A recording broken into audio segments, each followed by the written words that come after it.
As somebody who has played games my entire life, I've really enjoyed the competitive nature of PvP inside of these games. It has given me a lot of drive and a sense of accomplishment over the years, and it's something that I enjoy the most out of video games that I play. Over the past few years, I've really been getting into MMOs and expanding my skill set into PvP inside of these MMOs. With New World coming out on September 28th, I spent a lot of time over the last closed and open betas PvPing. That is the thing I enjoy most in video games, so that is where all of my content and my playstyle and everything comes from. It comes from that competitive nature of PvP. I found myself really enjoying the PvP inside of New World. Now, it's not all perfect, but when you do get into it, your heart's racing, there's high skill to it, and it's extremely rewarding to get better at.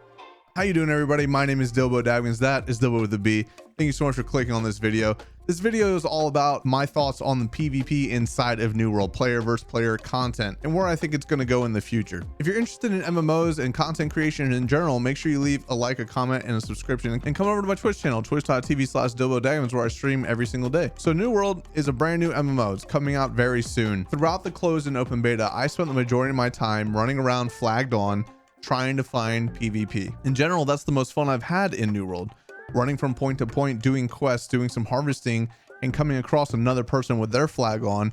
That sense of competitiveness comes out of me. You get a little bit of an adrenaline boost and you don't know how good this person's going to be, or even if it's a 1vx situation and you got to run around and try not to die and still try to win this fight. I found that playing flagged on in New World is probably the most fun that you can have playing New World, at least for me personally. I'm not one that really enjoys not having a threat, not having that competitiveness inside of the game of running across another person and finding out who's better in a fight. So what can you really do PvP wise inside of New World? Well, you know, New World started off as a sandbox. It started off as kind of like a Rust style game. So it has kind of a very interesting flavor to where the PvP comes from. So like we mentioned, you can have a flag on, and as long as you have that flag on, you're running around the world and you can fight anybody else from an opposite faction that also has that flag on. And the way that works is the longer you have your flag on, the more you're worth. And what I mean by that is if you kill somebody that has had their flag on for 2 hours, they become worth more XP and have a higher chance of dropping a better piece of gear than if you were to kill them when they just had their flag on for a couple of minutes. And I found this as a very interesting solution to the problem of what's the point of PvPing. Coming from a hardcore aspect of PvP games, I like killing people and taking their stuff. It's a solid balance. It's kind of like killing a high level mob, right? When somebody's running around with a PvP flag on for a few hours and they finally lose a fight, that XP gain, that weapon XP gain, and that cool piece of gear that you might get from them, it's kind of like killing a high level mob, and it adds something pretty interesting to the game. Now, it's not as hardcore as them dropping their entire gear, but like I said, I think it's a really good balance. So also with the flagged PvP, you can also do territory control. And I really think that this is going to be one of the main end game parts of New World, especially in the PvP side, are guilds and factions trying to control territories on the map. So what you do is, as a guild, you take over a territory via buying it in the very beginning with gold, or you're trying to take it from another faction that has that territory by doing PvP missions inside of the territory. When you go to the faction vendor, you pick up these PvP missions, you run around, you complete them, and as you do them, you're gaining influence inside of that territory for your faction. Once you have enough influence, you're able to declare war on the guild that already owns that territory. And why do you want to control a territory? Well, you get taxes, you're able to tax people and get gold for your guild. Your faction gets weaker taxes, meaning that they can operate out of that territory for a lot cheaper than another faction could. And if you have two territories that are owned by the same faction, you can link your banks and move things freely, along with some other benefits like cheaper fast travel and things like that. And along with all of those benefits, it's also the fact of just owning the territories means I'm better than you, right? And that competitive nature is something that I really enjoy. So I really think at the end game, that's what a lot of the PvP players are going to be doing. They're going to be running around in their guilds, maybe groups of 20, maybe groups of 30, doing PvP missions and clashing with other guilds doing the same thing, or trying to prevent people from getting influence in their territory, and just continuously having this territory control. At least that's what I think the developers are trying to do. Now, will it work out like that? I hope so, but I'm not 100% certain if anybody thinks about that system the same way I do, where it could be really cool like that. It really is up to the players to say, hey, that's something I want to do. I want to control all of this territory, rather than being like, I'll just deal with the taxes. Now, another PvP mode that happens at endgame is Outpost Rush. This is something that I actually have not experienced yet, but be it talking to my chat and things like that, I've heard that it is really fun to do if you have a coordinated group. Why I've been told that it works better with a coordinated group is most of the time everything does work better with a coordinated group. So if you're 20 randoms going up against 20 people from the same guild, you're most likely going to lose. But this is a queuable thing that takes place outside of the territory control. It gives you extra reasons to playing PvP.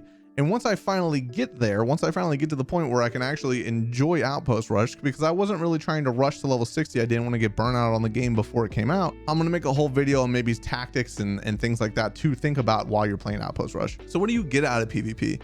Well, like I said, based on how long somebody is flagged, you can get that XP boost, and you can also get a piece of gear that is randomly given to you based on how long their flag is on. What I really think you get in New World is a different game than anybody else playing it without their flag on. I can't imagine playing New World without my flag on at this point. It's been so much fun randomly coming across people in the open world, and because New World's world is so incredibly well made, that running across people and just having those moments, I think it really enhances the experience of the game. It really changes how the entire game is played, because you have to think about dying, and you have to think about that anybody can kill you as long as their flag's on. And it really does add a lot to the game. If you enjoy competitive nature and you enjoy PvP in other games, try running around with your flag on. Even though it might not be the most optimal way to level, even though you do get a 10% XP bonus on everything you do, it still kind of slows you down when you die and things like that. But if you really want to get the most enjoyment out of New World, I really think playing with the flag on is the best way to do that. Now let's talk a little bit about the PvP scaling. Over this last open beta, they changed the PvP scaling of the game to favor more higher levels than even play. And what I mean by that is in the closed beta, it was a lot more scaled.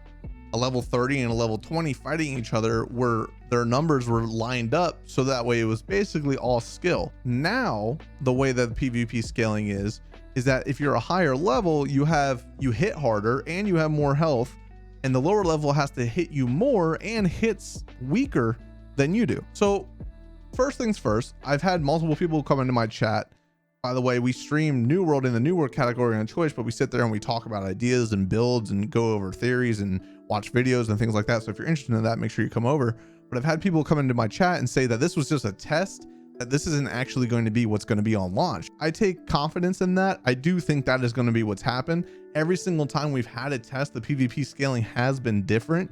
And I think that they were just trying to figure out a good balance for this last test. I understand the argument of, I'm a higher level than you, why should you be able to kill me? Now, I'm also in the camp of, well, I have more skill than you, so of course I should be able to kill you. But a level 60 that maybe isn't good at PvP is going to feel really, really bad when they get killed by a level 20.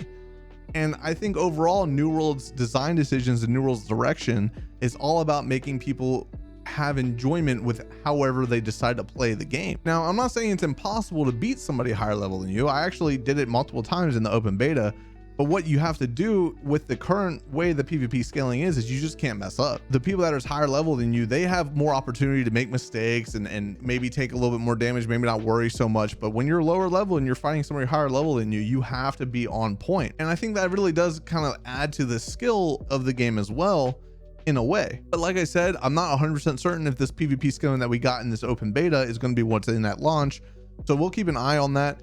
Hopefully we get some patch notes soon, and I'll make it another video, or we'll do it live on stream and we'll talk about the PvP scaling changes, because I don't think it's going to be the same going into launch. And then also just another side note on that, once everybody's level 60, the current system won't matter.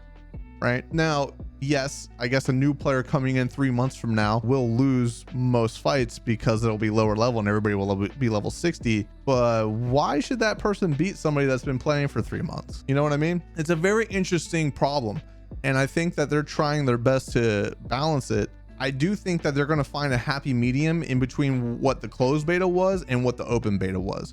I think they try to do two different extremes between those two, and they're going to come somewhere in the middle for launch. So real quick, I want to also talk about some of the best PvP weapons that I found throughout my experience.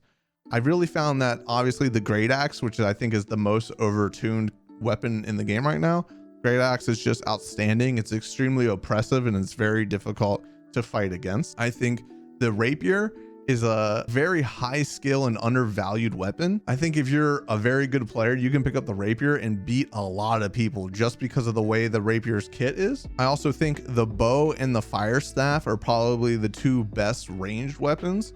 Now, I know a lot of people are going to say, Dilbo, what about the musket? The musket in general is very good, but there's a lot of downsides to it as far as like that reload speed and the movement problems that it has. I think the bow is a little bit better. And I'm going to make a video on this because I'm definitely a bow fan over a musket fan as of this past beta. And then obviously the hatchet's really good, like it has been for a while. And then if you really want to prevent people from running from you, which is one of the biggest problems I think New World has with PvP, is that there is no combat slow, meaning when you're in combat, you still move the same speed that you do when you're outside of combat. So people can literally just run from you as much as they want.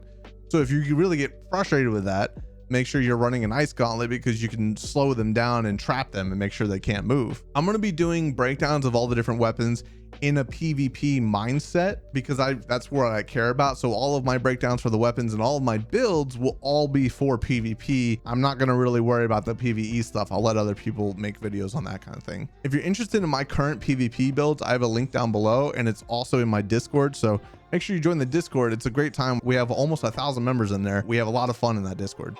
Overall, guys, I'm super excited for New World. I think over time I've become more and more in favor of this game. When I first played it over a year ago, I did not enjoy the PvP at all. I thought it was really bad and really unbalanced and just not fun, and it has gone complete 180 since then. I'm really enjoying it and I really can't wait for launch. If you guys need a company to play with, I'm running a company in New World. Just a community-based thing where we're going to be PvPing, PvEing, having a good time, doing some territory control.